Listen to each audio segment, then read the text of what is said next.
And don't forget to start your recording again. I haven't forgotten. I may want to set it up.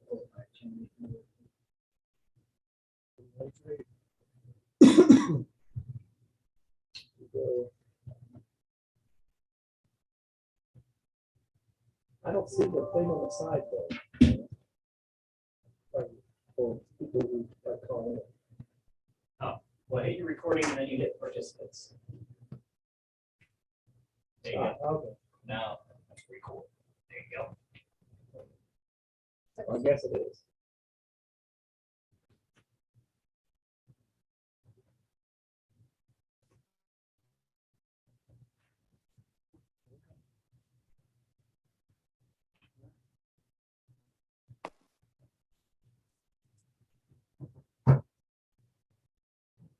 Call the service committee to order. There's 6 o'clock or 6 p.m. First one, the roll call. Sounds great. Present. Foreman. Present. Chapter. Also present. We've got Darla Reed and the village administrator, fiscal officer, Chuck Keller on there. Do I have a motion to approve the minutes of the last meeting? Schaffner will move to approve the minutes as written. Foreman seconds. Roll call. Okay. Yes. Foreman. Yes. Approved. Now we're going to visitors. Joey. Oh, he's gonna do village departments. Okay. All right. Yes. So all the goals for 2022 were stated previously. So we'll move on to reports and village departments. I'd like to start this evening with Joey Little, who is our operator of record of the water department. So what he's going to do is tell you a little bit about himself and the projects that we have did and that we're going to do and what we projected we hope we can do. So Joe, can you come up to the podium, please? Yeah. That's for the man. So I'm Joey Little. Baltimore. I started here in 2008. Worked for the service department up until a little over 3 years ago. Went to the water plant back in September of 2008 or 18. Took over that position and where I've been ever since. You're also an operator. I mean, Yes. I have a water one, which is what our plant is. I also have a wastewater one, so I'm double in my licenses, which helps relief Brad, the guys at the wastewater plant a little bit, time off and stuff like that. So outside of that, in the last 4 or 5 years,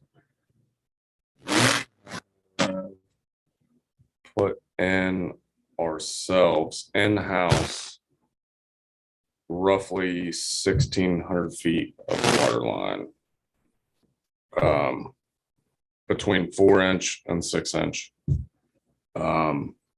Some of that, well, all of that was in-house, us doing it ourselves.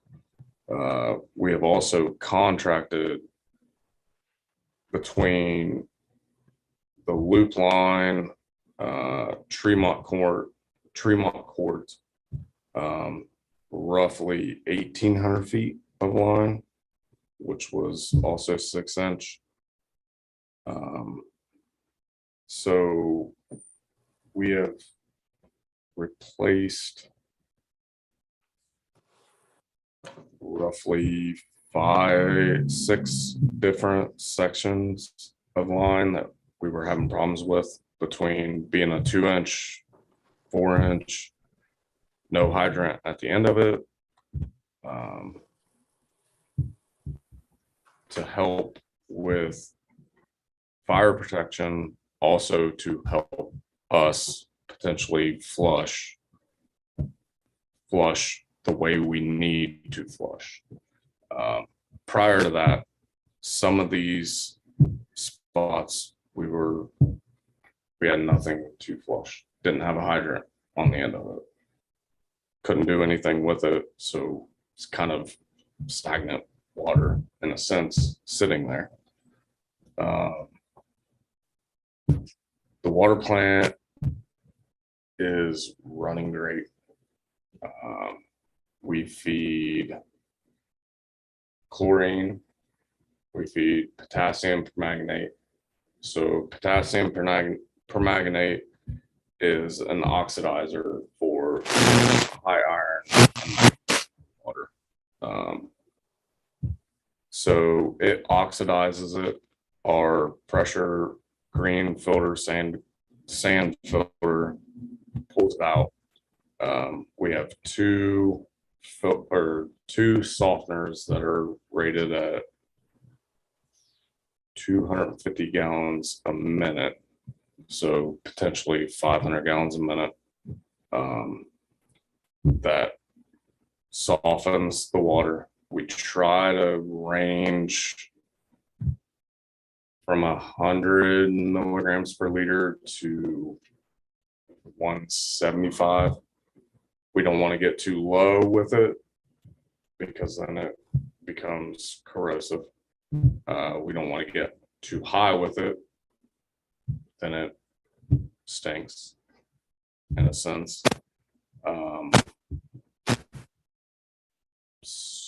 We also feed post chlorine. Try to maintain, because our ammonia in our wells are a little bit high, try to maintain 0.55 milligram per liter, which basically oxidizes that ammonia, does away with it. And then we're able to hold a 0.2 to 0.3 milligram per liter out in the system.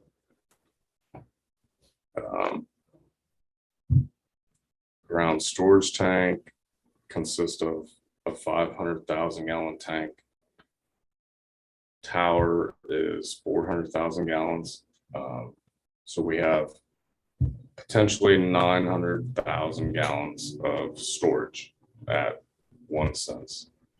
The water plant is rated at 500 gallon a minute. That's all I can put through it. Our wells will do higher, but that's all the plant is rated for. Kind of a overall perspective of all that. So talk a little bit about your project that you applied for. So right now I'm working with Stephen from V3 for a CDBG grant for East Monroe, which is right behind the library. It will go from South Park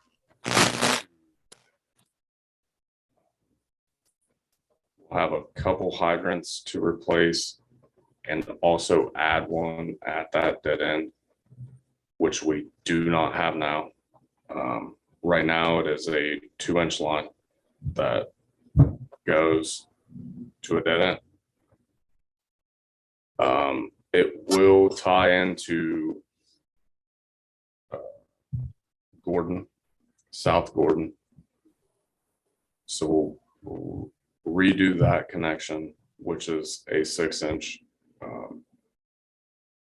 We have had some troubles on East Monroe with breaks which we do with a lot of our 2-inch lines. They're just rotten. A 2-inch line ends up being 3/4, maybe. So I'm working with them. We should have something together in the next week or so.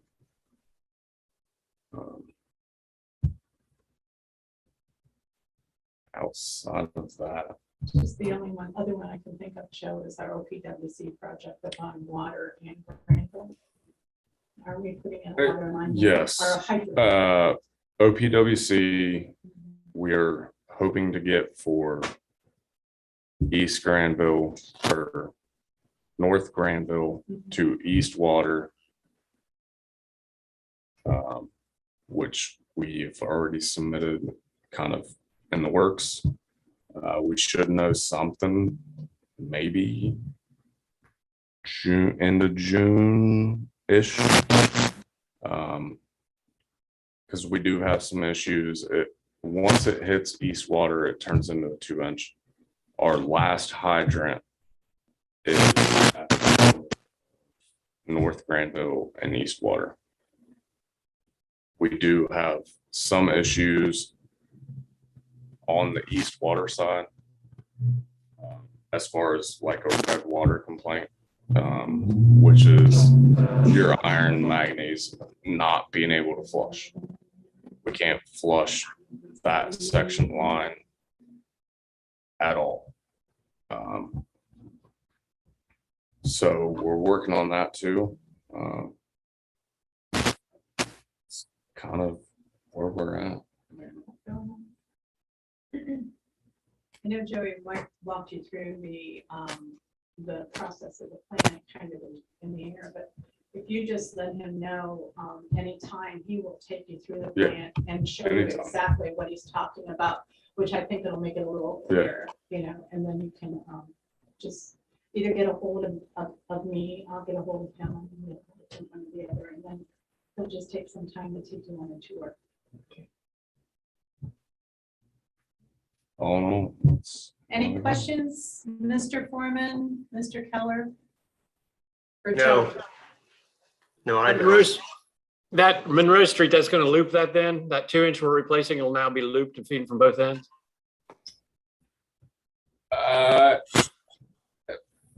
yes. Okay. Because you said Yes. put a hydrant at the end of it, but then it sounded like you went on to say that we're going to connect it to Gordon, which would, I believe, then loop it, right? Tied into Gordon. So no there- longer be a dead end. Yeah, Okay.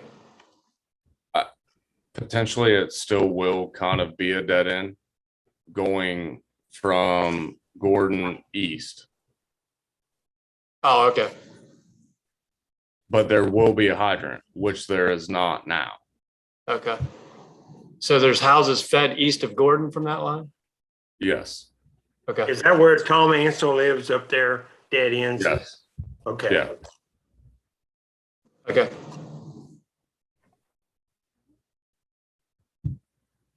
All right. Thank you, Joe. Yep. So then I'll just follow up with the rest of the departments. I'll talk about wastewater first. Jack Jones again is due in the week of the 18th, or his representative. They'll be working with Brad and the team on looking at the membranes, which, by the way, are running fantastic. Our solids are down to 6,000. And we look for a range between 8,000 and 10,000, so they're doing great. Next week, I do believe Brad said that the mill will be shut down for a week. And so we'll have a week of non-discharge to do any maintenance or anything that he needs to do. The I&I meters, flow meters are up. They've been installed. I've ordered, if you see them now, that looks like a silver box sitting on a bracket. I've ordered some labels for them that says Village of Baltimore and a phone number in case something would happen and somebody would want to know what's going on. Mr. Little checked today, we're starting to receive data already from them. So that's good. That'll be 6 months for the data collection that we'll do on those meters, and then we'll move into a new position. So that is a part of the I&I project and moving along really well. Like Joyce said, he didn't talk about the Waterloo Project, and how much was there, but we have completed that. I mean, as far as how many feet was, we have completed the whole Waterloo Project. All of the residents along there are now tied into the new line. And at times there was a line that was only 3/4 of an inch feeding them. So they should all be liking their new water pressure. The only thing that isn't complete up there, we installed, again, like Joey was referencing, a hydrant so we can do some flushing, which we were lacking of hydrants. The only thing that's not done is the spot patching. This street we were going to spot patch for now, and so they're not going to be able to do that until around April 25th, and that's when the asphalt plant's open. Right now they're still not open. They usually open around the middle of April, etc. So that project, as far as I'm concerned, is 90% complete except for the spot patching. Talk about projects. Our Park Street Improvement Project began today. We're ahead of schedule a bit. If you remember, I said the construction start date was going to be late April or early May. Well, it was today, March 28th.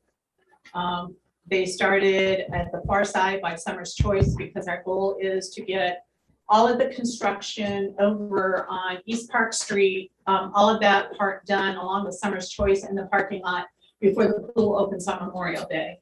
So, right, we started today. There are some letters that went out, but sometimes the mail doesn't get delivered quickly. So I had some phone calls today. I think tomorrow I'm going to be passing letters out to residents along East Market Street. A part of this project, we were able to have enough funds to complete the sidewalk that's along East Market Street. If you remember, there was a new sidewalk built, and then there was a big grassy space, and then there was an old sidewalk. So what we've been able to do with this Park Street Improvement Project is to put all new, to finish up those sidewalks. So the sidewalks now will all be finished up, plus the old ones will put in new ones so they're ADA compliant. So that will be starting this week. So letters will go out to the residents to let them know that there'll be a change in traffic pattern because they'll be working on driveway approaches and sidewalks. So the residents on the south side, not the north side, but the south side will be getting driveway approaches as well as new sidewalks. So I thought that was a really good plus. Another part of that Park Street Improvement Project is that the mayor had requested if there was any extra money that would continue on down Park Street past Cliff Street, which we hadn't incorporated for some reason. And we'll be paving the portion of that street that's already paved.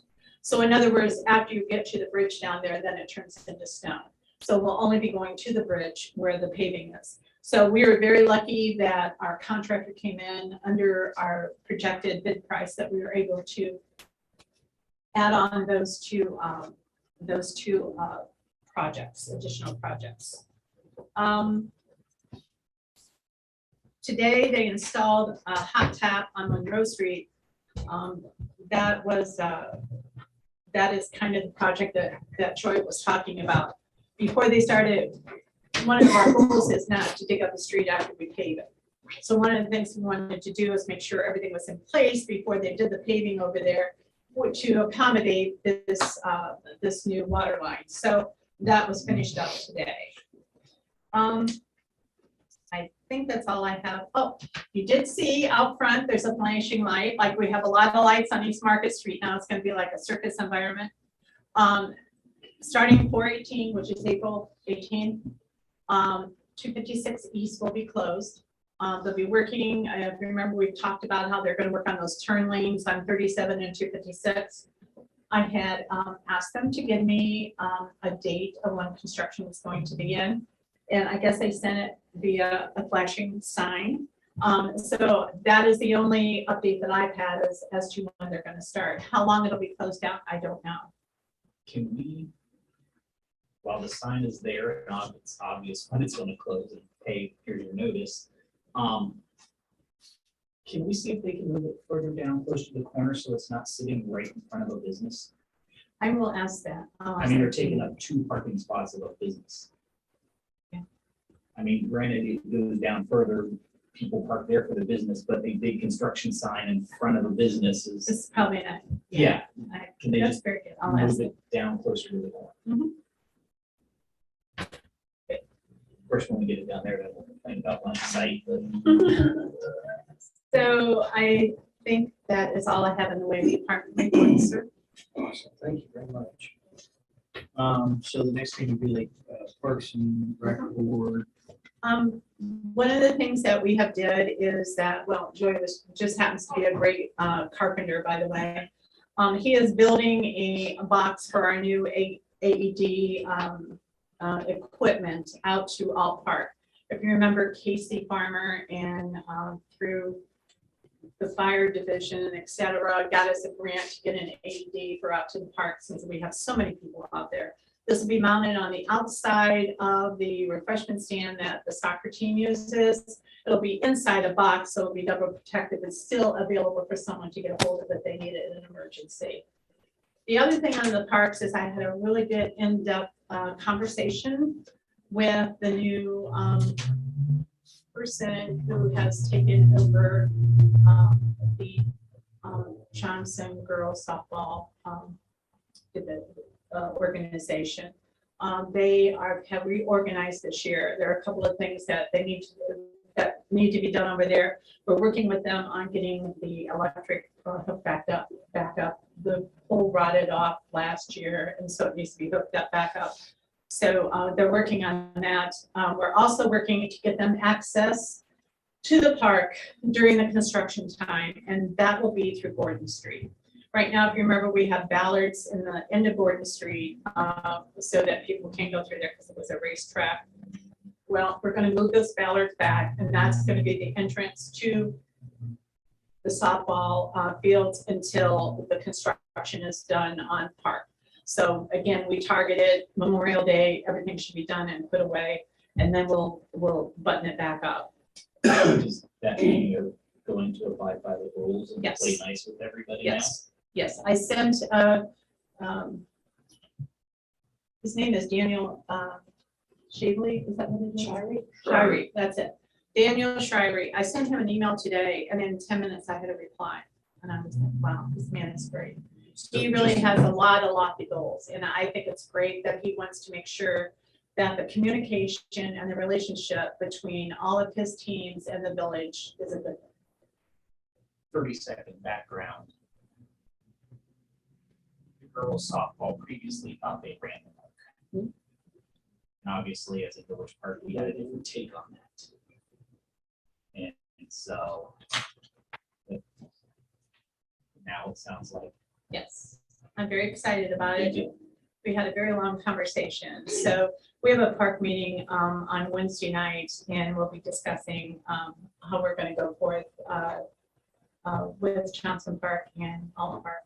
Joy Holland and his organization out to All Park has did a lot. I mean, they've gotten grants for new lights for the ball fields and a new fence to fence in to move it back. I guess it's so far forward that one of the teams can't play out of the older boys couldn't play because of the short field. So that's moving along really well. The other thing I wanted to talk about parks and pools is that I did receive notification today. I'm very excited about this, that we have received numerous grants, 20,000 for this year and 20,000 for next year from the SANS fund. We also received 20,000 from, and I get that gentleman's name, I wrote it down, not seeing it. We received another 20,000 from a fund that they use at the foundation. And then we received 40,000 from the Be More Fund, which is a foundation that Robert Landis runs. So we're getting very close to our goal of 160,000 to do the improvements at the pool. We have ordered the struts and everything for the pavilion at the pool.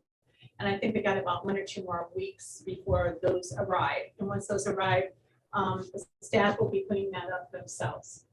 Again, we have some very talented people that work for the village. So that's moving along. That'll be our first goal, is to get that up and then to get the umbrellas for shade and some additional chairs ordered within the next couple of weeks. We are running into delays in shipments. So today we had to order a new radio for the water tower. And so they're going to be able to get us one in 2 weeks maybe, but the other 2 is going to be 6 months. You know, so we're starting to see a lot of delays in ordering materials and parts, and I've asked staff to kind of look at it. So we don't go down to make sure we have things that we can keep us running. What about chemicals for the pool? Hey, Joe, you're still here. So, because chlorine last year. Oh, did he leave? Yeah. He stuck out. Because I know last year chlorine was an issue for the pool as Right, well, and so- they have did that. They have stocked. So you can only stock up on chlorine for so long. Because once it sits, it starts dissipating, and then you're like, you might as well not even have ordered it. So they're keeping that up because Brad uses that to clean the membranes, but also, so yeah, it's, everything's moving right along, and I'm very pleased. So that's my parks report. All right, so since Mr. Curry's not here, so I have a report. for the PDRC, excellent. Thank you. So the cool thing about it is I received an email this afternoon from Ken Auger. Ken is part of the BDRC. He is in charge of our Christmas decorations. And so I am excited to announce that he was able to order 25 new pole decorations for our streets, and they are beautiful. And he ordered a variety of either wreaths or stars or candy canes or etc. So they are on order. The BDRC is paying for it out of their funding. What the village is paying for is the shipping.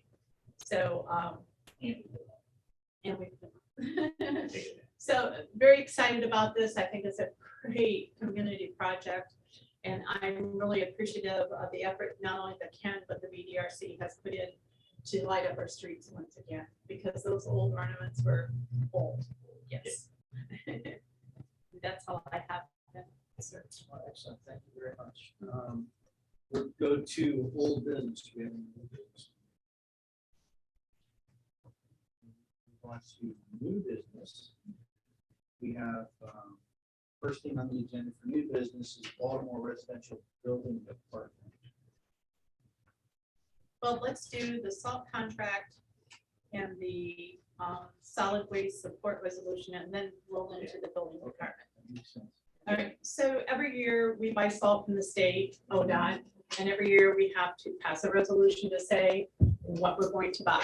So this year we have chosen to buy 150 tons of salt. So I will need a resolution coming out of this committee going to, a motion coming out of this committee going to council so that we can start the readings on that resolution. I can get 3 of them in before I'm due to let the state know how much we're getting. So I will need a sponsor for that. Sponsor for the ordinance to contract for the salt for the state. Yes. Foreman makes a motion, we move forward with the contract for the state on the salt purchase. Second. All in favor, say aye. Aye. So so then, Mr. Foreman, are you going to be the sponsor? Yeah. Sure. Thank you. The other resolution we have tonight on that I would like for you to pass a motion to accept is with the district solid waste management program. Every once in a while we do a resolution supporting them. This is the solid waste council is in Coshocton, Fairfield, Licking, and Perry counties. And I was explaining to Mr. Cosgrave that once a year I have to send a report out to how much we recycle. And Rumpke supplies that to me, and it is itemized out to paper, glass, plastic, etc.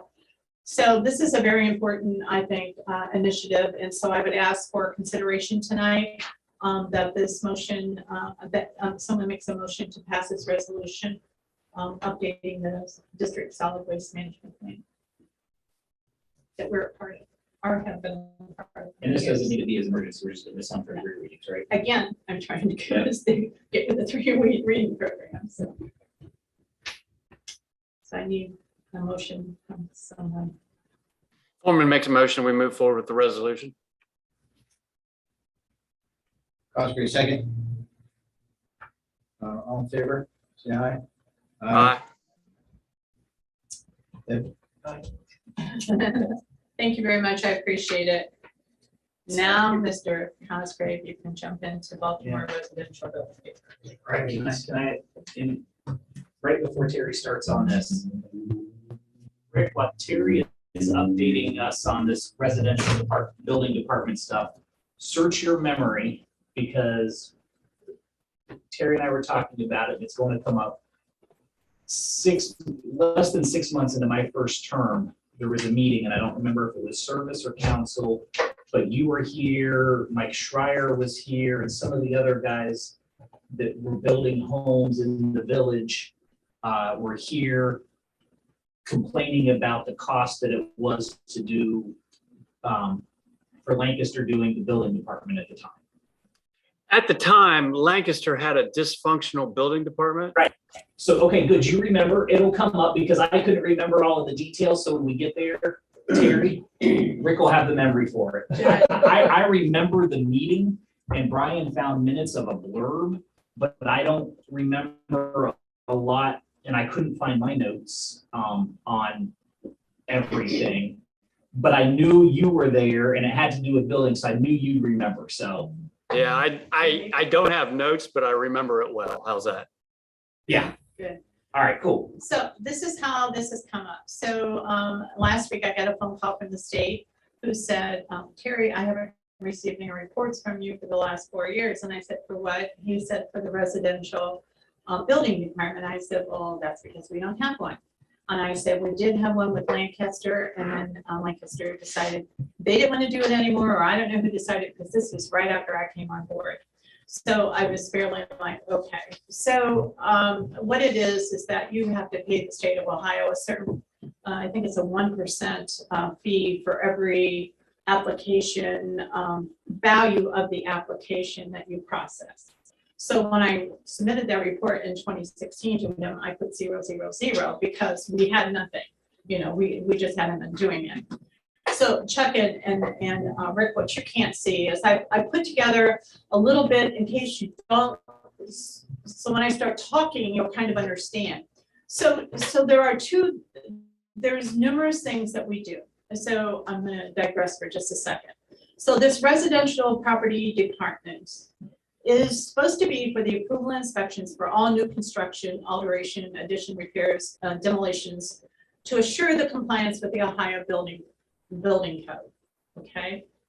Previously, like Rick stated, the city of Lancaster did that for us, but they terminated their services in 2017. It was either 2016 or 2017. We're still researching to try to find all the documents. So as of this time, we have not been doing that. So what happens when somebody builds a house? I send them to the health department, and they have their plumbing check. And then I hope that they have certified electricians, because they have a bank inspection, so the banks would say, yeah, they're good to go. But other than that, we do not have a functioning residential building department.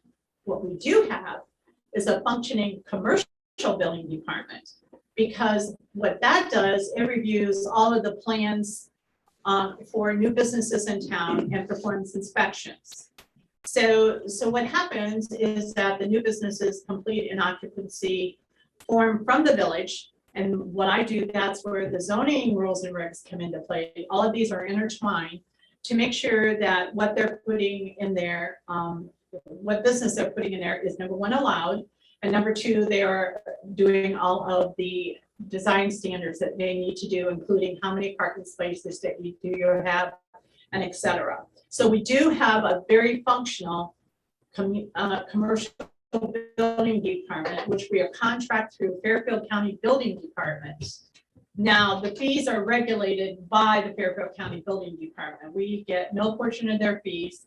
They pay their inspectors, and the only fee that we get is a $20 fee for the occupancy permit from the village. They have to have a permit from the village before they can go to Fairfield County Building Department.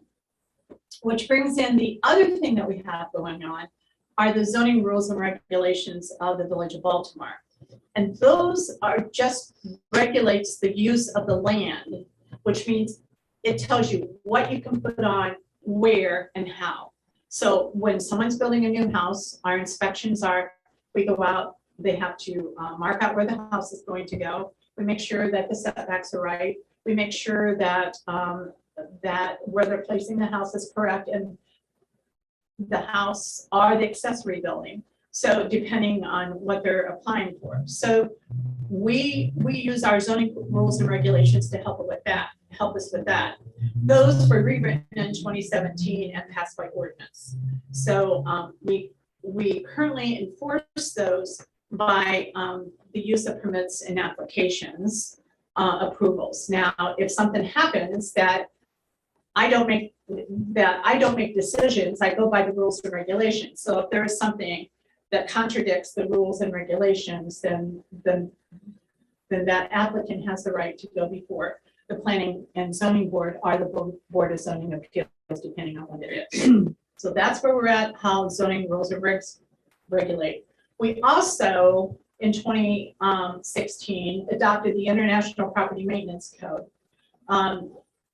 When I first came on, the mayor wanted to start a code enforcement department.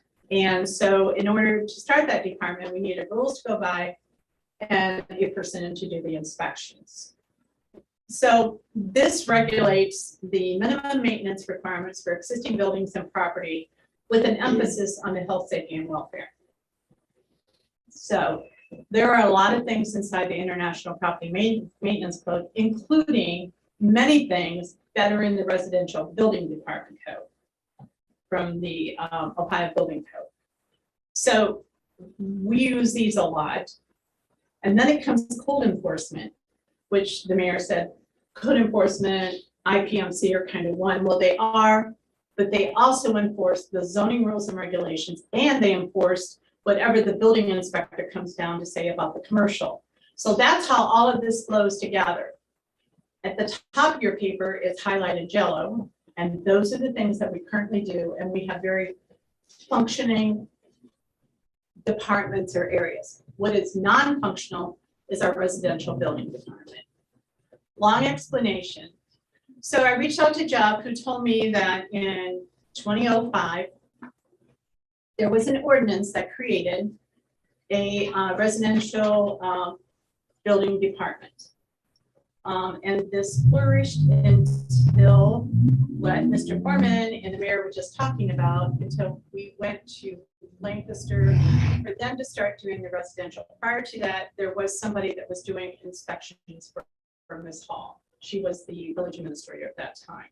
So we did, by ordinance, say that we had a building department. Many things happened between then and now, and as far as ordinance, but there was never an ordinance or a resolution that said we need to disband our residential building department, which brings me to today.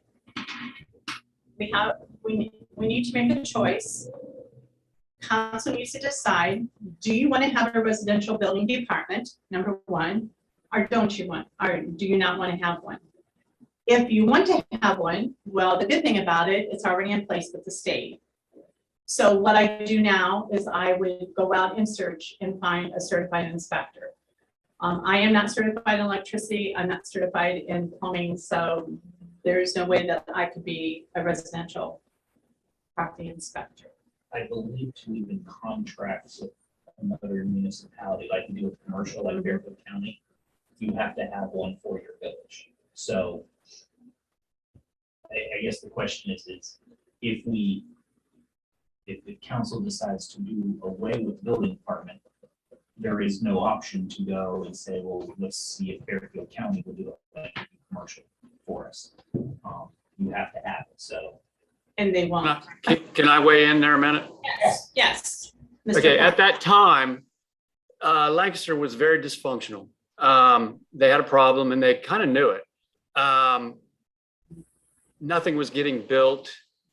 We couldn't get any response time out of them. You would be strung out for weeks, if not months. And they have sort of cleaned that up. But at that time, the VA at the time, I believe it was Scott Brown, maybe, not sure, kind of shopped around to see if he could get anybody else to take it on a subcontract basis or share that responsibility with an existing building department. And at that time, he indicated that no one had any interest in doing it. So that left us without an ability to do it. Our village doesn't really have enough construction to create our own. You did talk about electric, and usually AEP or South Central requires a licensed electrician to put an inspection sticker on the box before they'll connect power.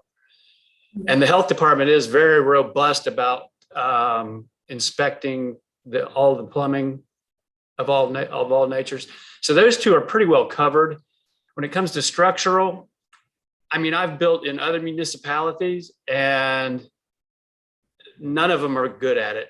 I see horrible, horrible structural mistakes in buildings all the time, all over the place, in the township, in the county, in other municipalities that have inspectors that completely miss it.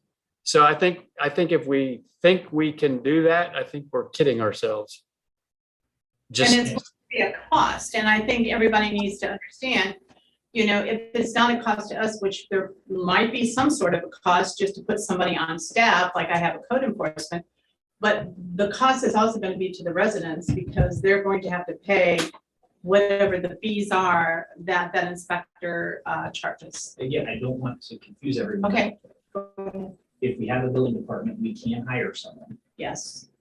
If we want to have inspections on residential buildings being built in the village, and we want to contract that out to someone, whether it's another municipality or, you know, a contractor, we still have to have a building department. I was going to say you can't pick the part you want. Right, Okay. and so when you say we gotta have someone on staff, we don't have to have someone on staff. So if council decides to keep a building department, doesn't mean we have to hire someone. It just Right. means we have to hire someone or contract with another municipality or someone to do And- the inspection. Actually, like Fairfield County is Bill Tool now, and Licking County is Jim Camp now. And whether or not either one of those two would be willing to do it, but those are two qualified individuals that are nearby and in the community, or come here for commercial. Bill comes here for commercial. Jim Camp lives in the area. Yeah. But those are qualified people that are easy to work with. They're very qualified, Mr. Foreman, and that's why they're very much in demand, I believe. And when I say put somebody else on, understand that all this paperwork has to start somewhere. That's the other thing, and it would be starting here. Here would be additional paperwork and et cetera that we would have to handle and monitor. Right now, we send most of that to the Fairfield County Building Department, and they do it. So there is going to be an added cost to us. So let me ask the con side. Let's assume that Tool doesn't want to do it because he's so busy and in high demand and says, I can't pick up residentials. In Kempen, Licking County, same way. And so we don't know who we will get. Rick says some of the guys are crap at their job anyway at the inspections. So AEP requires a sticker, the health department requires stuff. What's the downside to not having that? And that is what I'm trying to portray to everyone. You know, I don't make the decision, but I know that AEP is very staunch in what they do. Like even when we do solar panels, I don't let them get out installed unless they go through AEP, and AEP knows it. So I think AEP is a good partner when it comes to making sure electrical, and the health department are fantastic when it comes to the plumbing. So I don't see a con, right, unless, Mr. Foreman, you're a builder, do you see one, if we don't have a residential building department, how would we get in trouble? I wish I could. I mean, I don't think we would be able to put one in place that is competent. And if it's not competent, then what's the point? In my experience with other municipalities, when you veer beyond health department or electrical, the competence level just was not there. And I'm talking like New Albany and places that can afford to have a good building department.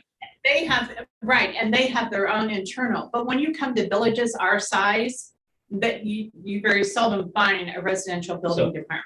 So I'm talking about those large ones that can afford to have it in-house. Those are horribly incompetent as well.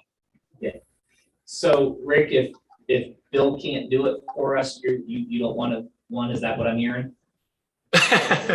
We'd be better off without it, yes.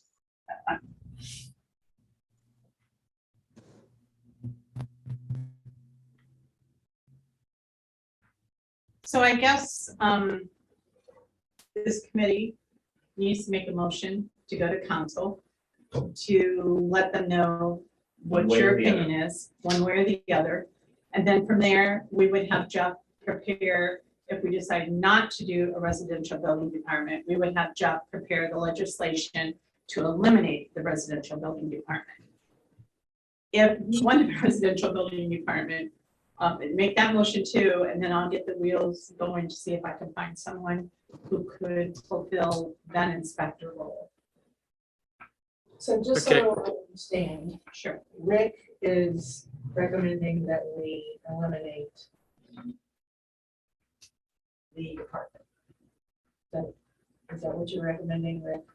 Deb, I don't know how close you are to a microphone, but I'm having trouble hearing you.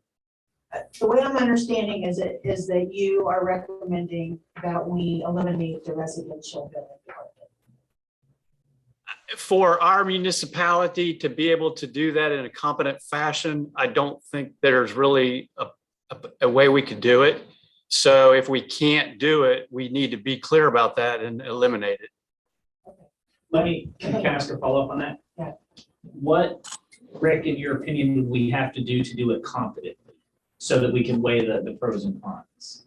We would be able to have to contract with someone such as Bill Toole or Jim Camp or someone that is currently doing it in another location and has proven themselves to be reliable, competent, timely. Timely became a huge problem with Lancaster.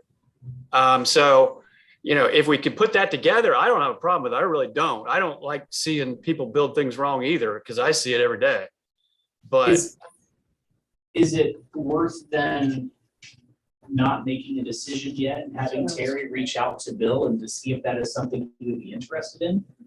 And then we can say, well, if Bill's interested, then we know one way, and if it's anybody but Bill and we know the quality that we may or may not get, we can make a decision that way. yeah, if we can find someone who's willing to do it and they can demonstrate that they are competent and timely and a good fit, I'm all for it. I really am. But when it's the kind of situation we had previously, it was just many nice projects in Baltimore got completely just canceled. Room additions for people who wanted to stay in their home instead of moving to a condo in Lancaster. I know of several of those, just nice little projects that would have been good for the community. They just got canceled. So maybe we do that and contact Bill, and if Bill can't do it, maybe he could give us the name of someone that he would trust to do it, and that would be a good reference to evaluate. And then we can make a decision, unless the state's not on us to do something today, are they? I'm in contact with Mike, who's the state guy, and I told him that we were meeting tonight, that I would talk to him tomorrow. Okay. And so the only other thing is, not only do we need to find somebody that'll do it, I need to put all of the mechanics behind it in motion. So it would take me a while to get all of that around. Yeah, we need to know what they're gonna charge and then build that into the building permit process. Right, and then also the forms. I mean, I look at when Marsh did this back in '05, of all of the forms that are in here that the residents had to fill out, and I'm going, I understand what you're saying, why they would walk away. I mean, Well, that's a lot. I think the first question to Rick's point is, let's see if Bill can do it, or give us the name of one or two people that might be willing to, and then evaluate from there. Okay. If Bill can't do it, and the people he recommends don't want to do it, then maybe we decide to do away with it. If they can do it, then we can figure out that path. What are they going to charge? What's their timeliness and stuff like that, so that then we can make an informed decision about whether to keep it or get rid of it. Good. Is that better? You go with that, Rick? Yeah, that sounds reasonable. Chuck? You're muted. You're muted, Chuck. You're muted, Chuck. Of course, he can't hear us if we're telling him he's muted. Now he sees that.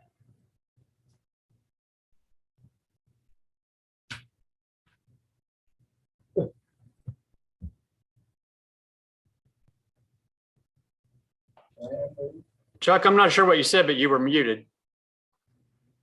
He's trying Let's try to unmute. I don't know if they'll let you unmute over there. Last time I tried this, I shut down the whole thing. Are you, There you Rick, did you know the Liberty Township has one? They build a lot of homes in Liberty Township. Do they have a building inspector? Not to my knowledge. Okay. Answer that. I mean, they build a lot of homes in our township. Yeah, I mean, Violet's starting to bleed over in now. Yeah. Violet probably does, but I don't think Liberty does. Okay. I mean, Jeff does their zoning, but he isn't a building inspector. And I've supplied a lot of houses in the township, and the only people they ever complained about were the health department. And their complaints weren't always founded, so don't mischaracterize that. But what the mayor said, I'm agreeing with that. If we can find somebody, fine. If not, we just do away with it. So do I bring my report back then to the next service committee meeting, or do you want it at the next council meeting? I think to keep moving, you bring it to the next council meeting just as an update. Because then we'll still have a service meeting after that 2 weeks later, so we can just keep it moving. All right, so the So residential building department is under review. Under review. under review. So business, of course, we already talked about the sidewalk.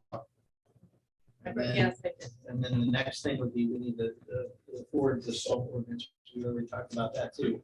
Up toward, we've got Mr. Foreman sponsoring the ordinance for the state salt contract. Right. And so I think we I've got are. one quick thing that I want to bring up under new business before you close out. Okay, all right. Since we're working on Park Street, is this a good opportunity to address some of the crazy markings and parking on Park between Market Street and Mulberry? Because that section of the road right there is one way, but there's no one-way sign on Market Street, so we need a sign. But there's a stop sign parking issue. But then the residents at both corners at Market and Park tend to park into the grass up near the sidewalks, and it destroyed the curtilage there. And if we're gonna pave the road there and make it nice, I didn't know if that's something we wanted to look at. Parking along there and how it's getting done, as well as updating some of the signage there. Okay. And obviously, if it's one way, we should put a one-way sign up at Market Street and not put the stop bar back on it, because it use it. We can do that. have we looked at whether there's any storm structures or anything on that section either? I mean, that would be a really easy section. We Put some do storm have- drops in. Yeah, well, we have them, so we don't need to put any in, but we have a couple we need to repair. One is at the library, the other is at the corner of Elmwood and Market. So, but yes, that is true, Mr. Foreman. That's one of the things that we are doing as we do our projects, storm, water, sewer, before we pay. Thank you. All right, that's all. Thank you. All right. Any other new business to come before the committee before we adjourn? Motion to adjourn. Foreman makes a motion to adjourn. Second. All in favor, say aye. Aye. Adjourned. All right. We'll go with 6:56. We know what that means. Okay. All right, so Darla or Chuck, for safety, one of the two of you gotta run it, because Brandy is not gonna be here. And Chuck, Still muted. Darla's pointing at you. Just a minute. Okay, what? Luckily, there's nothing that needs passed tonight. It's just some discussion stuff and updates and discussion on, so shouldn't be too bad. You get to run the service, Or safety. the safety meeting, sir. Okay, I can do that. Who's not coming, you said? Brandy, Okay, is Darla there yet? I'm here. Oh, okay, I don't see her. I Back in the can't. corner. Oh, okay. Okay, at 6:57, is the mic on and everything, the recording? yeah, Yes. Okay, at 6:57, I call the safety meeting to order. Brian, will you do roll call for me? Keller, Present. Reedy, Present. and McCurry's absent. Okay, also in attendance, I see the mayor, the village administrator, the police chief, Brian, the fiscal officer, Rick, council member, and that's it, isn't it? no, you can't see her, but And Wade was there, I know. yeah, Debbie's not on screen, hiding in the corner as well, but she's here. Oh, yeah, I know. I heard her talking, but I couldn't see her. Okay. Okay, I need a motion or to approve the minutes of February the 28th. I'll make a motion to approve the minutes of February 28th. And I will second them. Any question on the minutes? Roll call, Brian. Reedy, Present. Keller, Yes. Yes. Okay, motion carries. Visitors, I don't, none. Okay, any council member wants to speak? Or they can talk when we bring things up. I don't see we have any goals. I know last year, we always want to make sure everybody is safety and do safety work and when we want to be 100% safety. And I know last year we had an outstanding safety report. Reports, village administrator. Again, I attended Safety Council Congress 2 weeks ago. It was a 3-day session, was very good. I was able to come away with a couple of ideas. We have ordered all new safety jackets or sweatshirts for the new employees that don't have them since we'll be out. Excuse me, working in the streets, working on projects. I think that's about all I have, Chuck. We have started a safety session once a month in staff meetings, and Joey or Mr. Little does bring a topic and then we discuss. Also, I reached out to the Safety Council in Fairfield County to see when they were going to start back up, and she didn't know. So again, I agree with you. We had a great year last year. That's our goal this year, to 0 accidents. Yeah, I also saw an email where you did, Terry, where Ohio Bureau of Workers Comp, you're going to send in on some meetings where we can get a discount on that also. You get so many points. I forget how many points I've accumulated, but I have. Okay, that's great. The chief, police department. Just a couple quick things. I got with Tim, we're going to be moving the electronic speed monitoring sign. We're taking it down into the school zone. We're starting to get a lot of complaints about speeds are picking up down there. So hopefully that'll be a nice reminder for that. Car 2 was out of service with coil pack issues. And we discovered that the replacement coil packs are sitting on a ship somewhere off of California. So it took us a few days to try to find enough to get it back in service, but it is running. And car 3, they finally sorted out exactly what was wrong with the AC blower system. Turns out it was a bearing, and they were able to get that replaced, and so that's worked out for us real well. As of this date, we still have not received any applicants that are viable for us to look at.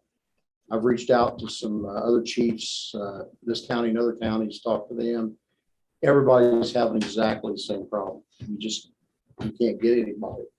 The people that you do see applying are people that have quite a bit of baggage before they ever get here.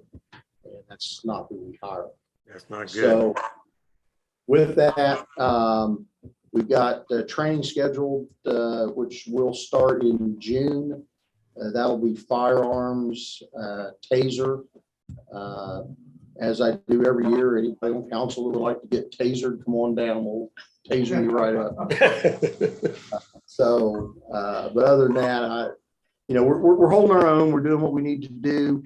The guys that we do have down there have not complained or moaned or groaned about putting in extra hours or doing whatever. So we've been real fortunate with that. Chief, with everybody having hiring issues, and by everybody, I mean those of us that aren't large cities that have millions and millions of dollars.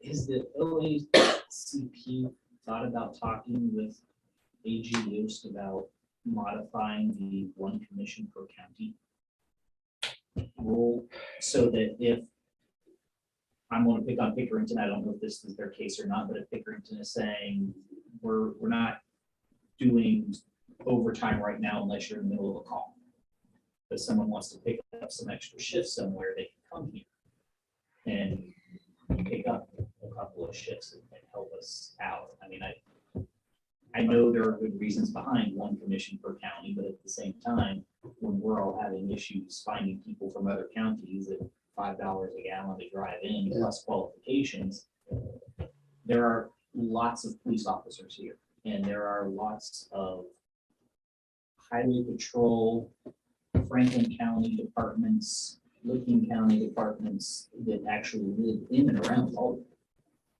If you drive around just the township, I can name 2 Columbus canine officer from a large department in Franklin County. So those are out of county one. The overtime, but Pickerington, the sheriff's department. Well, yeah, and that's a good point. In a county, you can have a commission with the sheriff's office and a municipal agency, but you can't have 2 municipal agencies. Now, the fire service has been leaps and bounds ahead of police service for years, in that there are a lot of guys that get into the fire service and they may work 2 different agencies in order to get full-time pay. That's not something that we've had the availability to do. The issue that we have is that, and to use this for an example, well, the highway patrol, they're not allowed to hold another commission. They don't allow that. And then you start to get into the anybody inside the loop, anybody in the 270 area up there, Most of the patrol officers up there are making around 100,000 a year. Well, so, but coming back to the county though, here we've got Lancaster, Pickerington, Millersport, us. Sugar Grove doesn't have it. Only other than They have a department? Okay, so Sugar Grove. Bremen uses the sheriff. There's trying to start one, I think. they were trying. So there's at least a couple of municipal agencies that surely someone may want to consider it, but you can't. So And is that's, that worth and it may, OACP bringing up to help? Because if we're having this problem, we know people in Southeast Ohio and Northwest Ohio are having the same issue. oh, they are, absolutely. Southeastern Ohio has had the worst impact from this, which is almost nonsensical because where you see all of the quote unquote anti-policing kind of stuff is in the Cleveland, Cincinnati's, those areas. So you would think in Southeastern Ohio, you wouldn't experience that so much, but coming out of, there's a lot of issues that feed into it, but you end up with a lot of people that simply have moved on. They found something else to do that makes more money. They found something that doesn't have a liability involved or whatever. I think actually, I'm just running this through my head, but I think what deals with multiple commissions would actually need to be handled through the legislature, because I think that's part of the definition within ORC when it talks about, highway patrol, sheriff's deputies, municipal police, constables. Yeah, if they could do that, it may help some, because again, you may have somebody that is looking at, if, I need to hold on and make a living off of doing this until I can get on somewhere full time. And that would be obviously an incentive. Or even the full-time guys that just want extra. I mean, we both know Columbus officers that make an extra 50,000 on special duty and overtime. Oh, easily. But that doesn't happen here in this county, so surely someone on one of those other agencies, I make a couple extra $1,000 working in Baltimore for a couple of nights a week. Why wouldn't I? Well, and again, it's one of those things that I think a lot of times what you run into is with, I think we would have better luck with agencies where a guy can come here and say, they either pay more than I make or whatever. For a Columbus guy, if they want, there is so much special duty in the metro area right now. Oh, yeah. And I'll give you this an example. A friend of mine is the chief in Westerville right now. They can't even give it away to other agencies. They're paying $45 an hour to stand in like Giant Eagle at the cash register, and absolutely nobody will do it. They just won't. And again, a lot of reasons. One is that they finally in that area have gotten to where simply straight pay with pro pay and overtime, again, a 3-year patrol officer is making $100,000. And so it's real hard for those guys to look at that and say, I think I'll go to Baltimore or whatever and make $17 an hour. But I think somebody, now where I think you could make that work is somebody from a New Lexington, from a Somerset, from a Crooksville, from, somewhere like that, where it's, and you hit on the other side of this too, you get guys that are looking at maybe an hour's drive. They're going to burn up 2 hours of pay just to get here and get back. So is it going to fix itself? I don't think so. I think it's going to take a lot of work to get us around the bend, but I have an ad coming out in OACP that will run statewide. I think I may have mentioned that last time around. So as soon as that comes out, I'm going to be real curious to see what kind of inquiries we get from that. But I can talk to Senator Schaefer about that and see where that lies within the legislature. That might be, and that might be something well worth looking at. It's no different than the police, and we had a little brief conversation, the fire districts that have been around forever. And the legislature, for whatever reason, said, oh, absolutely not. We could never let the police do that. And then realized there's really no difference. And they finally opened it up so you can have policing districts now. Yeah. And a lot of places have looked at that and said, well, you know, we can't afford to police the way we want, so we're going to morph this into a district just like Basel does. And obviously it changes the entire dynamic. It makes it easier to hire. It makes it easier to, you know, it makes it so much easier when you have somebody coming in the door. All right. Just Bob. We're fighting the battle every day. Hey, anybody else have any more questions to the chief? Thank you, Mike. Okay, old business, school football field parking area. Harry, you want to update on that? I don't have an update on it. It's still a wood chop. I've supplied him with all of the communications back and forth, and he's still analyzing them. Oh, okay. Okay, well, we'll keep that on old business then. Yes. New business, noise discussion. Yeah, Chuck, this was brought up by me. I had a complaint from somebody over on, I think she's on Elmwood, is what she told me, and asked me if we had a noise ordinance. So I had asked Terry if, you know, what we had, and now I understand that there was at one point, and they tried, or they looked at doing an actual noise ordinance and then was concerned about such things as the band. So I just wanted to bring it up to see if anybody, if the safety committee is interested in looking at it again. I will just say, Chief Tussey knows this. I've had it all. I have had barking dogs. I have had drunken parties. I've had fireworks. On the in the laundromat area, there's some crazy stuff that goes on in there. That in the summertime, you can't even hear your TV, you know, with music going, and I don't know how many of you have had the problem, but when somebody does have the problem, it is really disturbing.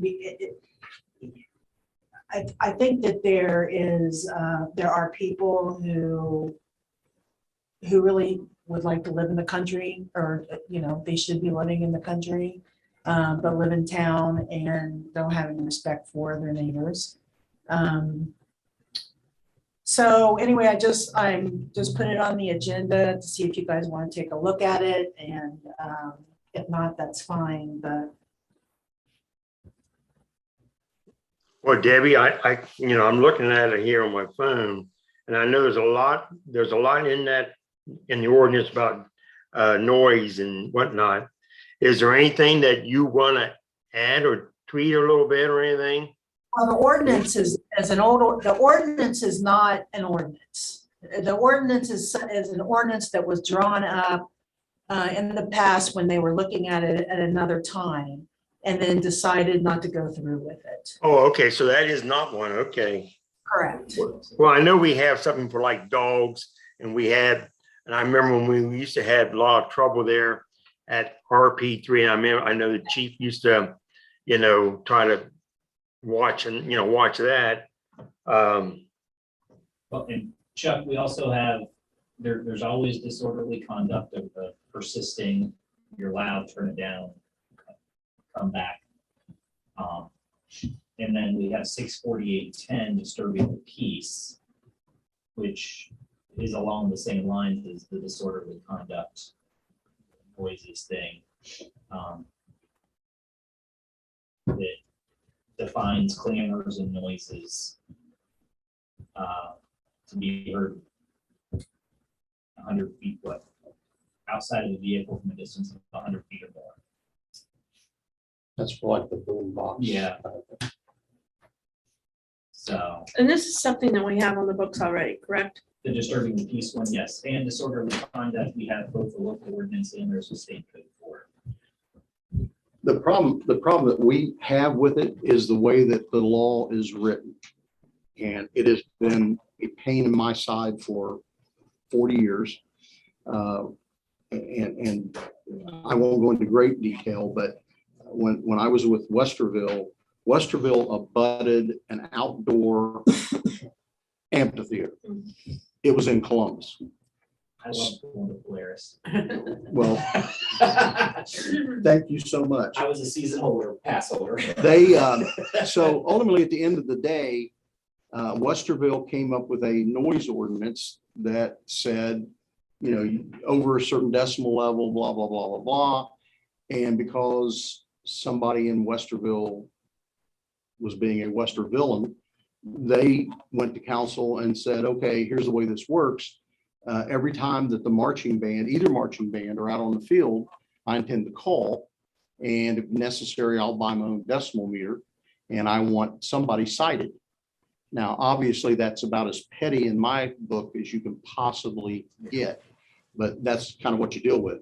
The people that own the amphitheater said, you can have all the ordinances in the world, but because there's an imaginary line right here, we're in Columbus. Columbus had made a rule up that they would not respond up there on anything at all.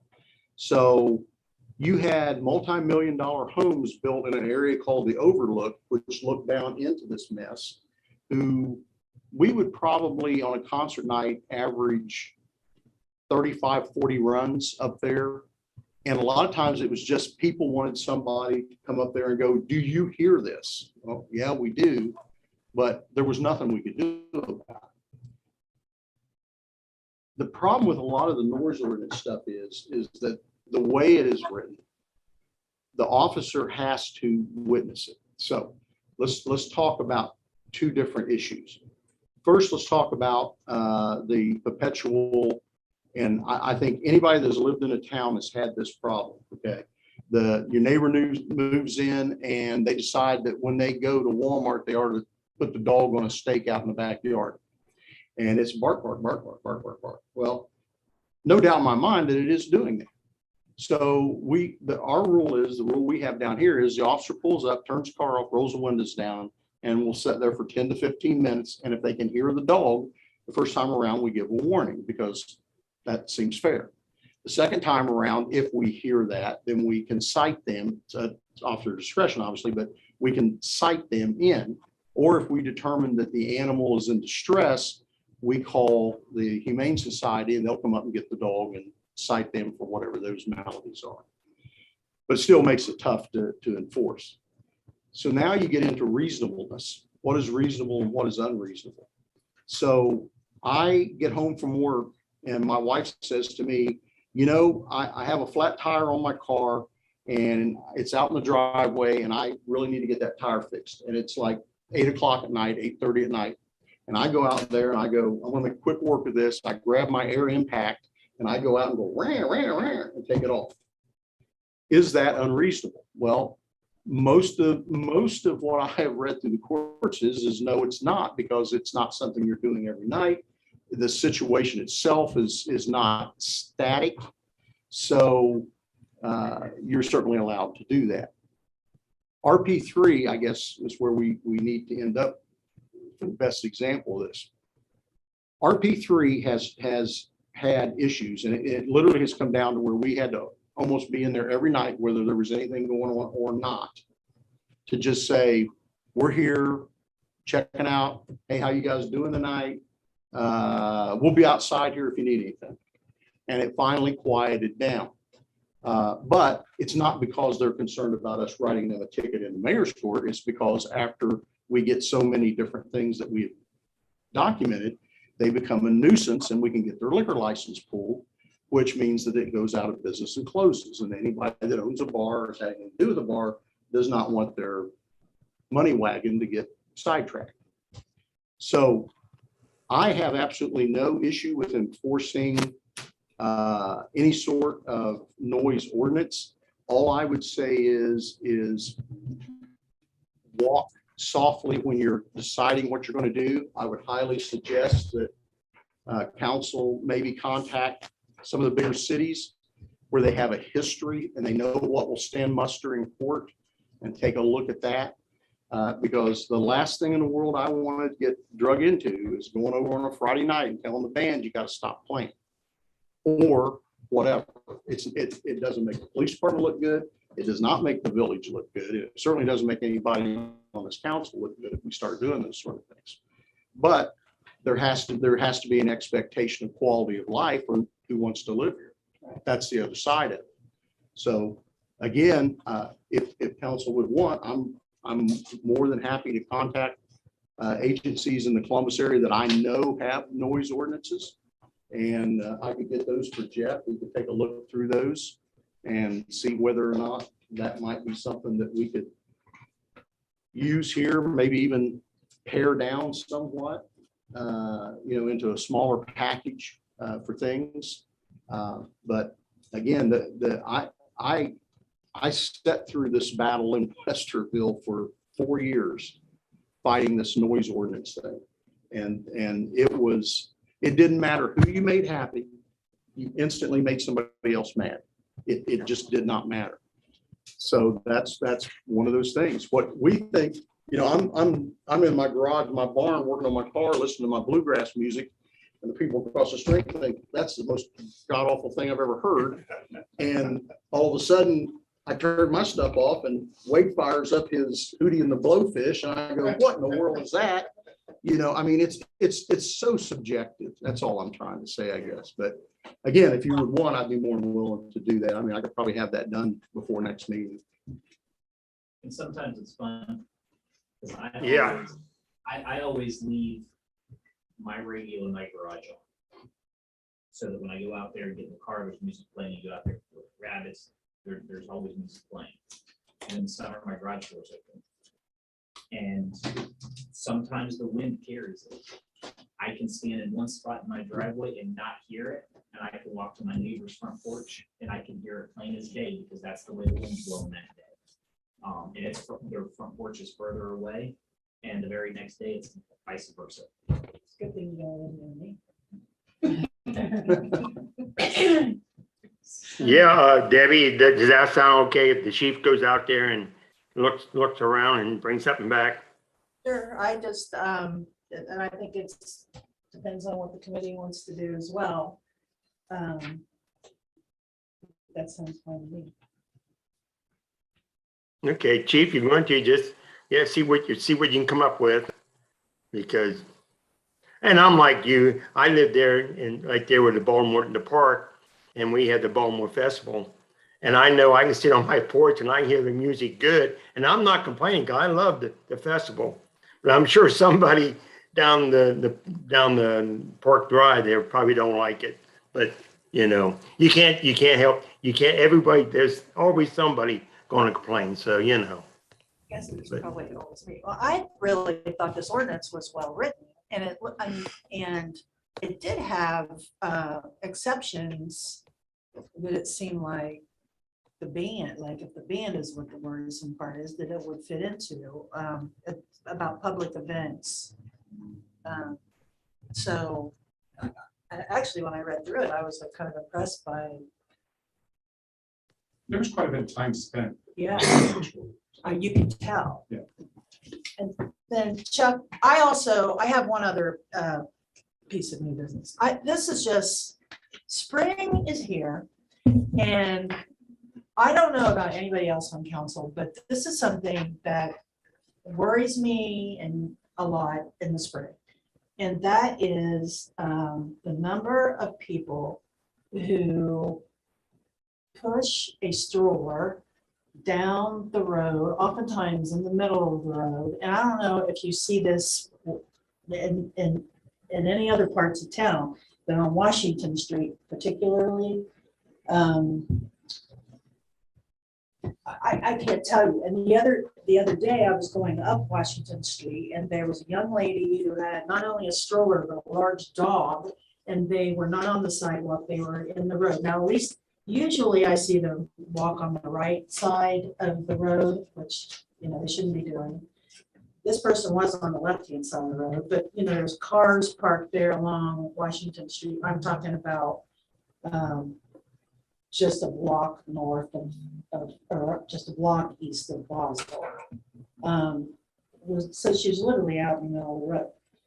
And I worry about people who are distracted or impaired, you know, hitting a stroller, and it's just dangerous for the child in the stroller. And not that I think that we can do anything about it, but I wonder if the police department and the fire department ever do like PSAs that they do on like maybe Facebook to just educate people about that. We did one for Christmas. Yeah, and well, we've done porch pirates. Porch and then- pirating, yeah. We've done quite a few of those. I just think that that would be a worthy cause. Nobody, I mean, I guess nobody's ever been hit so far, but it just concerns me. You know, one of the problems I think we have here in town, first, let me tell you this. There are communities that have the nicest sidewalks in the world. Yeah. And somebody that jogs or runs will run in the street. I don't know why that I is. can tell you why it's a former jogger, not currently, but former. The roads are in better conditions and there's less trip hazards in the street. Well, and you know, and that makes sense. But for us, the problem is you'll go along and you'll have a stretch of sidewalk. And then it just disappears. And then you're in the street and then you come back up and here's another stretch of sidewalk. And I understand, I do You'll understand. you'll see me walking my Goldens in the middle of the street right past your house every day because of the sidewalk right there. It's not in terrible condition on the one side of the road, but it's narrow. And I got two big dogs, and if Martha's walking next to us, we can't walk side by side. And so I walk down the street. The only place we use the sidewalk is on Market and on Water Street, and the sidewalk there. I'm not as But yeah, concerned but when about we're up there- runners as people who When- have babies in a stroller, and especially walking on the right side of the road where somebody could just come up and plow on them, and there's a lot of, you know, narrow areas and turns and, you know, like I see it the most on Washington Street for some reason, and it probably is because I know that the sidewalks aren't great on Washington Street. But every year, it just kind of bothers me. And the other day when I saw that young lady, like, she was just smiling at me like, you know, she thought that was great. And I was like, my God, that just scares me to death. So I don't know. I just thought it might be, nothing that the council, not asking council to do anything, but it just might be. Well, PSAs, that's actually a pretty good idea. We usually do those also about bike helmet. We give them a bike helmet.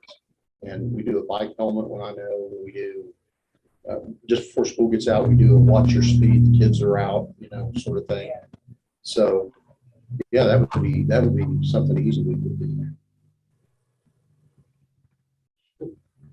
Okay, thanks, everybody. Anybody else have anything for the safety committee tonight? If not, at 7:28, this meeting is adjourned. So Brian, if you want to pause the recording real quick. And just mute us and leave the live stream going.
My sister-in-law. See, I I'm like his that kind of- only sister. He's Yeah, a yeah. seventh son. Unmute us, record.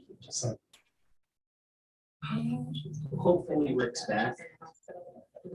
And it's 7:32, so we will call this March 28th meeting to order.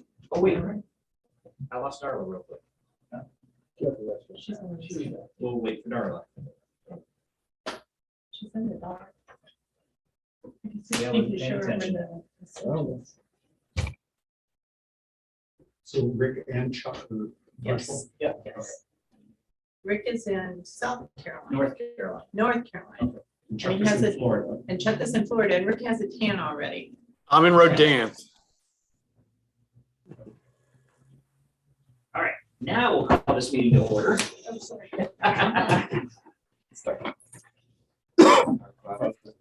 Who art in heaven, hallowed be thy name. Thy kingdom come, thy will be done. On earth as it is in heaven. Give us this day our daily bread, and forgive us our trespasses, as we forgive those who trespass against us. And lead us not into temptation, but deliver us from evil. For thine is the kingdom, the power, and the glory forever. Amen. I pledge allegiance to the flag of the United States of America and to the republic for which it stands, one nation under God, indivisible, with liberty and justice for all. All right, roll call. Charles Gray, President,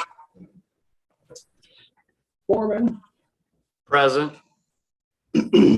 Keller, Present. Murray is absent, Reedy. Present. and Shelton. Present. All right, we have a quorum with only one absence. Rick and Chuck are on video, but that's still under the extension, so they count and they get to vote. So first item for tonight is the approval of the March 14th, 2022 minutes. I've read them. I make a motion, we approve them as written. Second. Sorry, Chuck, Wade beat you to it. Discussion on Okay. it? Roll call.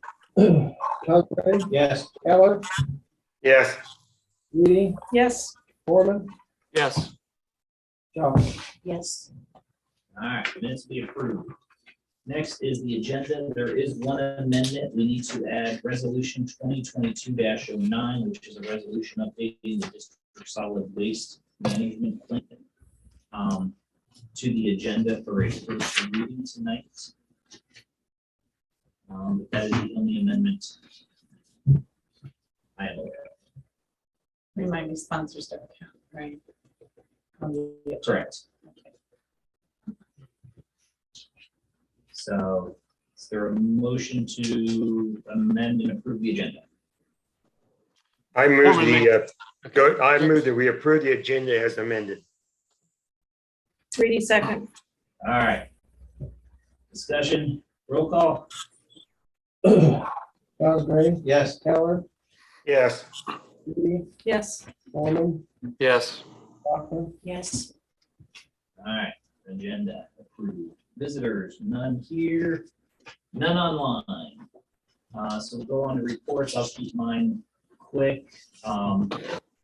In case anybody, I don't think we have any levies that will affect us, but the auditor site now has a new levies estimator up there. If you go look up the property, and there's a levies tab that'll tell you any proposed levies, how much it will affect your real estate taxes. So that's kind of cool. I've got a health department meeting tomorrow night, and then House Bill 563, that's the short-term rentals one that's pending in the Ohio legislature. I know we've got an ordinance on here. I don't think ours will violate the law if House Bill 563, because it prohibits municipalities from prohibiting short-term rentals. But Representative Kevin Miller from whatever district he's from is speaking tonight right now at the Buckeye Lake Village Council about the proposed law. Obviously Buckeye Lake, and with their intel, they've got a lot more potential Airbnbs. So they invited him in to talk about that a little bit. if anybody wants to watch that, their council meetings are available on their Facebook page. I think it usually takes about an hour, so they live stream it like we do. And then the recording isn't there right after the meeting, but it's there to watch it. So if anybody wants to hear about what Representative Miller has to say on that one, it's available on their Facebook page. And then I will, unless anybody has questions for me, I will stop talking so Terry can give us updates on projects. So she did most of that service, I think. I did. Thank you. I did do a lot of updates on our projects. Again, the Waterloo Project is complete and all the residents are now on the new line. I do want to talk about the Park Drive Improvement Project. And I had an in-depth conversation with one of the residents today, which I deeply apologize to. I was under the impression that if you remember when I first presented the project, the start of construction was going to be to mid-April to early May. And they decided to start this week by taking down the one and only tree first thing this morning. And also they have been doing concrete preparation. We did send letters out. They were kind of belated letters last week. I'm understanding that they still haven't, that residents still haven't received them, but I know that Missy took them to the post office. So having said that, tomorrow I'm going to have staff walk the street and have them hand out some notices of we have to close down Summer's Choice until the construction is over with. So we'll be using the back entrance to the park off of Gordon. And then also we'll be installing new sidewalks and driveway approaches on East Market Street in a certain portion that didn't happen before. So again, I apologize to the residents if they think they didn't get timely communications. But again, you know, contractors either move very fast or very slow. And in this case, they were very fast. And they had told me we were the first ones on their list this year for a project. So, so I think that's it. Again, you know, and my apologies if it's upset any of our residents, but I think that the end product is going to be very nice and going forward. Again, my door is always open. If anybody wants to give me a call and talk further about it, please do that.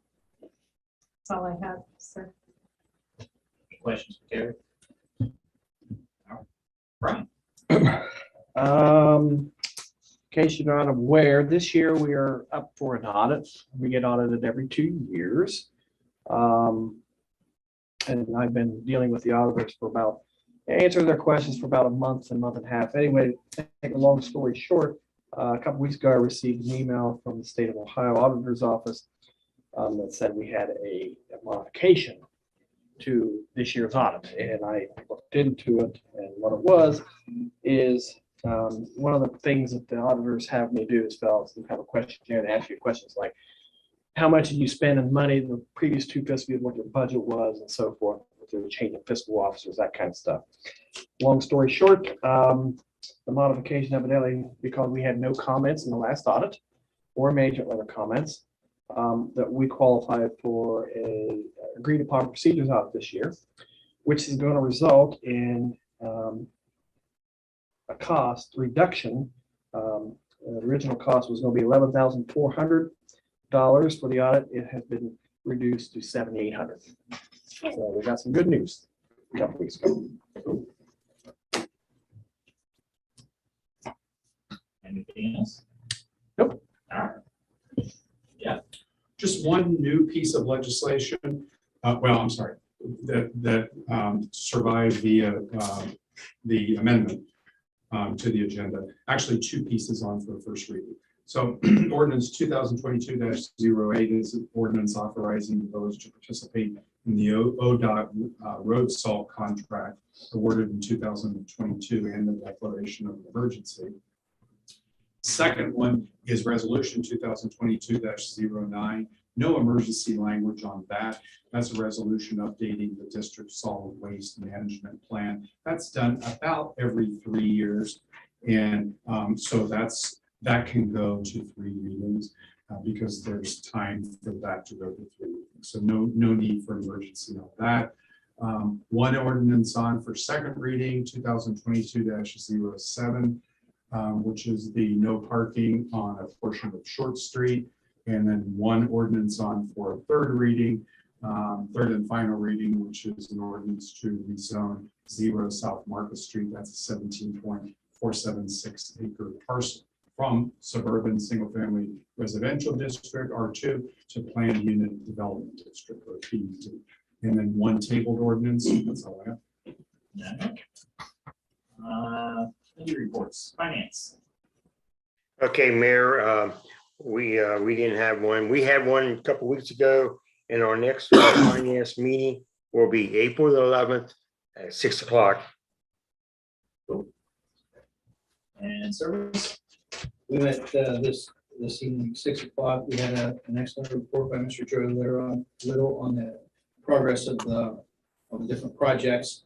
We forwarded 2 pieces of legislation up to council, both the salt and the solid waste resolution sponsored by Mr. Foreman, and we reviewed the village building department, and that's about all.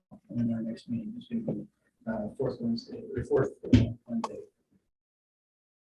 On that salt ordinance, is there emergency language, did I hear, required on that or necessary on that? Explain that. Will you tell them? It says emergency. Yeah, it says emergency because it needs to go into effect. It can go to 3 readings, correct? Yes. It can go to 3 readings, but it has to go into effect on the 3rd reading to meet a deadline that the state of Ohio imposes. So there's no need to adopt it tonight, but the emergency language allows it to go into effect immediately upon its 3rd reading. Okay, I just want to clarify that. I know some residents feel like we pass everything by emergency, and if we didn't have to, I didn't want to. Sure. Thank you. Now, that's a good question, because sometimes there's the distinction between bypassing committee or 3 readings. Correct. Reading and it being an emergency, and this one where it'll go 3 readings will be an emergency because it needs to go into effect right away. Right. So, all right. Safety. Okay, Mayor, we met tonight about 7 o'clock. Wasn't a whole lot on the agenda, and everybody that's here tonight was at the meeting. And the main thing we talked about was the noise in the village of Baltimore. So that's about it. Our next meeting will be April 25th, right after at 6:45 or right after service. All right. Rules. We met, last time we met was March 14th. We have some rules for council that we're going over, and we don't have the draft of those yet. And our next meeting is April 11th after the finance meeting. Police department. Oh, still trying to hire people, And Sea safety committee. yeah, sea safety committee. We are identifying places to move the electronic sign. It's going to have a new location here sometime this week. And then we've got 2 other locations this summer that we want to move that to. And other than that, just very busy. Questions, Chief? No. Fire district. We met March 17th. We did have a swearing-in ceremony during the meeting of Joe Lane. A nice little swearing-in ceremony. Our next meeting is actually not a normal meeting date. There's a conflict, so the next meeting is Tuesday, April 19th.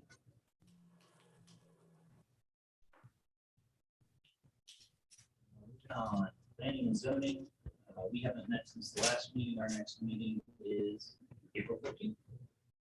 Yes. That was there. 14th. Okay. So, tree commission. We had a meeting last week, 2 weeks ago, I reported out at council. Mainly, the action items we have on our plate for tree committee is the attending Tree City USA in Mount Vernon in a few weeks, and then also planning the almost 15 trees that we got for a grant from ODNR. And we're working on getting those bids out now so that we can start. Plus, the committee has already scheduled their bare roots planting and their pruning for the spring. So they're moving right along on that. Questions? Records Commission, we've got a set meeting. Motions. All right, ordinance resolutions, first reading, ordinance 2022-8, ordinance authorizing village participation in the ODOT road self-contract award in 2022. Declaration of emergency, sponsor is Foreman.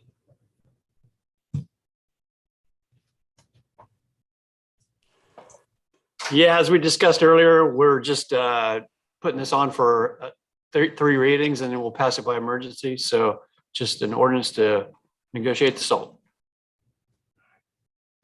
So this will come on for a second reading on April 11th. Next is resolution 2022-09, a resolution updating the district solid waste management plan. Sponsor is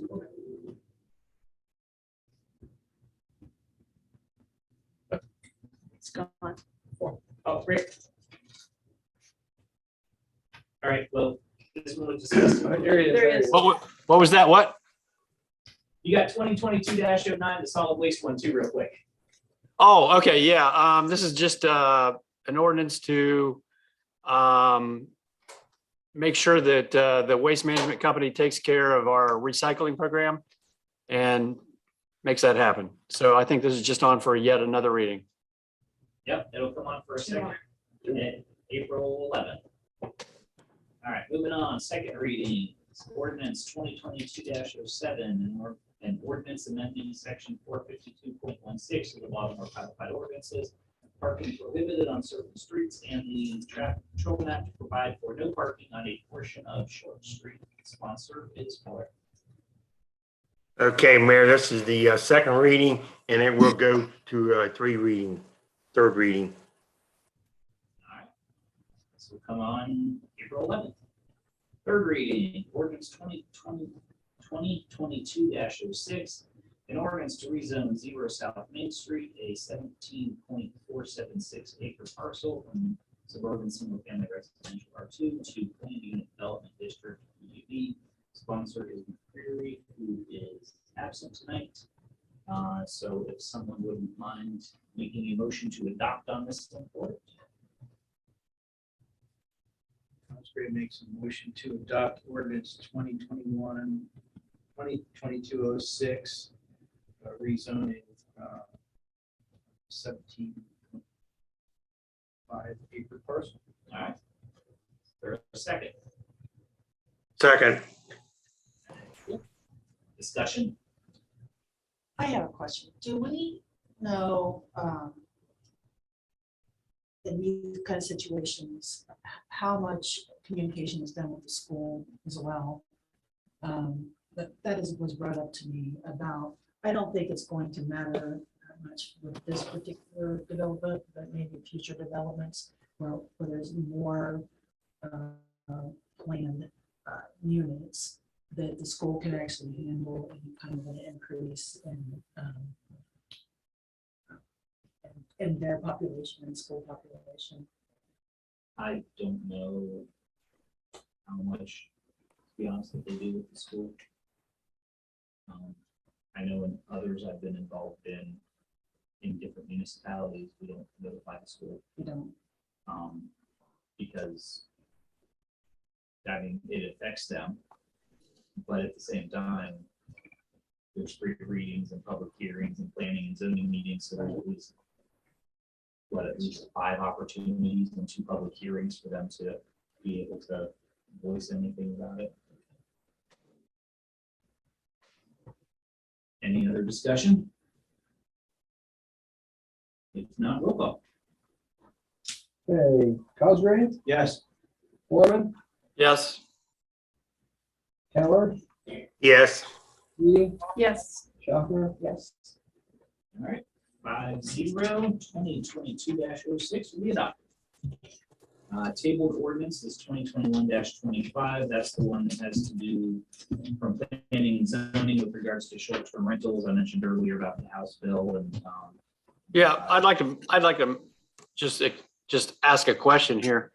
When this ordinance and the one we passed at the last meeting were put on the agenda with the previous council, I objected to it because they were going to come to a vote or come to a decision. They were going to be 2 readings in on the last council, and then they were going to be dumped in the laps of a new council. And when we passed that ordinance at the last meeting, Chuck indicated that we've been talking about this for months, but correct me if I'm wrong, but I believe Deb turned to Darla and said, I don't know what they're talking about. So, I mean, I think that's what she said, but I'm not sure. But I'm not sure that the 2 new members of council fully understood what the last ordinance was about, because it hasn't been discussed by them for months. And I don't know if they're fully aware of what this ordinance is about, or had time to think about it or talk to community members about it. And so this is a great opportunity for me to be able to mute and disappear, because I learned in my ethics that since there's been an ethics question brought up about this, that I probably should not attend the public meeting. So I don't plan on attending it. I plan on people who care about my topic being there, but I just, maybe it wouldn't be a bad idea for council to discuss it before the public meeting so that they're better prepared for the public meeting. And then I will not be attending the public meeting. I'll just be watching or listening in or zooming in, but I will not unmute or unvideo. So just throwing that out there where, yes, council's been working on these 2 ordinances for months, but the 2 members that are new have not. and it's a fair point, fair question. I know that they each reached out to Terry, and Terry sent all of the legislative history of both of those to both of them. And I think the question arose also about how did this all start? And I think Mr. Foreman was in that meeting and he said, well, it depends on who you ask. Yes. So, you know, if you need any more minutes or anything else, just let me know and I can supply all of that to you. Because I agree with Rick there. How it starts depends on who you ask. So I don't, you can ask the question. I don't think anybody else sitting around the table should answer the question other than to say, we'll provide you Yes. with all of the minutes Yes. that we have to draw your own conclusions about that. If there are other questions to discuss about it, you know, we can discuss them now. Bring it up at new business. The public hearing on this isn't set until April 18th, so there's a council meeting on April 11th. Before that, and then of course during the discussion portion after as well. I had this vague recollection of saying something about it. I don't think those were exactly my words.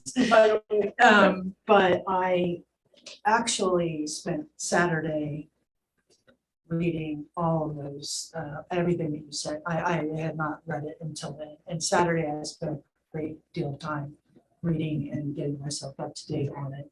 And I do understand a lot better the origin of how it all transpired. So I think I'm good. I think maybe part of my questions had more to do with the sequence of events that occur between zoning and council. And I think we brought that up before. Like, so, I mean, how it all happens. So the, you know, it goes to zoning and they have a public hearing and it comes to us. And I think my questions had more to do with that sequence of events than it did with the actual issue. But yeah, but Rick has a good point. We've been working on it for a long time, and was a lot of information dumped on you, but there's at least one more council meeting before the public hearing. And then there's of course one after, so questions asked away. Okay. And then mention that hearing is set April 18th. Any old business? Any new business? I brought all my new business up during service. So. Thank you. Yeah. Any visitors? All right. Any last call from council? I know, you started a couple minutes late too. I almost feel like I should drag on it. No. 8 o'clock. Have to do that. All right then, next meeting is April 11th at 7:30. Is there a motion to adjourn? I make a motion to adjourn. Is there a second? 4 seconds. All in favor of adjournment, say aye. Aye. Aye. I heard both voices on the screen, unanimous voice vote, we're adjourned at 7:58. Thank you, everyone. You guys in Florida and North Carolina, Yeah. thank you for joining us Enjoy and bring back on warm your weather. vacation. Bring back the warm Next weather and travel safely when you come back. Awesome. All right, thank you.